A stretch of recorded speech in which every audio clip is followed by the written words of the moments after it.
ಅದು ನಮಸ್ತೆ ಕರುನಾಡು, ನಾನು ನಿಮ್ಮ ಕನ್ನಡಿಗ ಮಾತಾಡ್ತಾ ಇರೋದು. ಇವತ್ತು ನನ್ನ ಫ್ಲೆಕ್ಸಲ್ಲಿ 7:15 7:45 ಆರಾಮಾಗಿ ತೊಗೊಂಡು ನಿದ್ದೆ ಮಾಡಿದೆ. ನಿದ್ದೆನೇ ಬರದೇ ಎದ್ದು ಬೆಳಗ್ಗೆ ಚಿತ್ರಾನ್ನ ತಿಂದು ಆರಾಮಾಗಿ ಆಫೀಸ್ ಕಡೆ ಹೊರಟೆ. ನಮ್ಗೆ ಗೊತ್ತು ಡೈಲಿ ಇದೇ ರೂಟೀನ್ ಆಗ್ಬಿಡುತ್ತೆ. ಬೇಜಾರಾಗಿ ಗೌರ್ಮೆಂಟ್ ಬಸ್ ಇರುತ್ತೆ. ಇವತ್ತು ಕಾಲ್ ಇತ್ತು ಯಾಕೋ BMTC ಗೊತ್ತಿಲ್ಲ. ಸ್ಯಾಟರ್ಡೇ ಅಂದ್ಬಿಟ್ಟು ಮೋಸ್ಟ್ಲಿ ಯಾರೋ ಕಾಲೇಜ್ ವೆಹಿಕ್ಲು ಸ್ಕೂಲ್ ಕಂಡಿಲ್ಲ.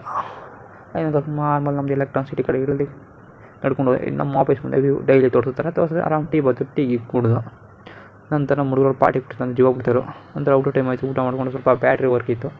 ಸ್ವಲ್ಪ ಬ್ಯಾಟ್ರಿ ವರ್ಕ್ ಮುಗಿಸ್ತಾ ಇದ್ದೆ. ಏನು ಮಾಡೋಣ, ಏನು ಮಾಡೋಕ್ಕಲ್ಲ. ನಮ್ಮ ವರ್ಕ್ ನಾವು ಟೈಮ್ ಟೀ ಬಂತು. ಆಮ್ಯಾಗ ನಮ್ಮ ಹುಡುಗರೆಲ್ಲ ತರಿಸಿದ್ದೆ ಪಾರ್ಟಿ ಅಂದ್ಬಿಟ್ಟು ತಿನ್ಸಿದ ಲಾಸ್ಟ್ 6 ಗಂಟೆಗೆ ಆಫೀಸ್ ಕ್ಲೋಸ್ ಆಯಿತು. ಕ್ಲೋಸ್ ಮಾಡ್ಕೊಂಡು ನಮ್ಮ ಹತ್ರ ಬೀಗ ಹೊಡ್ಕೊಳ್ತೀವಿ. ಬೀಗ ಕ್ಲೋಸ್ ಮಾಡ್ಕೊಂಡು ನಮ್ಮ ಹುಡುಗ ಗೊತ್ತಲ್ಲ ಟಾಪ್ ರೈಡರ್, ನಮ್ಮ ಗಾಡಿ ಹಾಕಿಟ್ಕೊಬಲ್ಲ ಅಂದರೆ ನಂಬರ್ ಬಂದಿಲ್ಲ.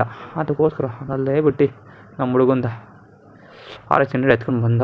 ಏನು ಮಾಡೋಕ್ಕಾಗಲ್ಲ. ಹಂಗೆ ಫ್ಲೇವರ್ ಹೊತ್ಕೊಂಡು ವ್ಯೂ ಹಾಕೊಂಡು ಎಲೆಕ್ಟ್ರಾನ್ ಸಿಟಿ ಕಡೆ ಇಳ್ದ. ಫುಲ್ಲು ಮಜಾ ಅಂತ ಅದನ್ನ ಹೇಳ್ಕೊಂಡು ನಾರ್ಮಲ್ ನಮ್ಗೆ ಗೊತ್ತಲ್ಲ ಸ್ಟಾಪ್ ಇಳಿದೆ. ಹಿಂಗೆ PG ಕಡೆ ಹೆಜ್ಜೆ ಹಾಕ್ತೆ. ನಂತರ ನಮ್ಮ ಗಾಡಿ ಪಾರ್ಕಿಂಗ್ ಲಾಟ್ ಗಾಡಿ ಒಂದು ನೋಡ್ಕೊಂಡು ಊಟ ಟೈಮ್ ಆಯಿತು. ಊಟ ಮಾಡ್ಕೊಂಡು ಶಿಸ್ತಾಗಿ ರೂಮ್ಗೆ ಹೋಗಿ ತಾಚ್ಕೊಳ್ಳೋ ಅಂತ ನೀವು ತಾಚ್ಕೊಳ್ಳಿ. ಇಟ್ಕೊಳ್ಳಿ. Good night.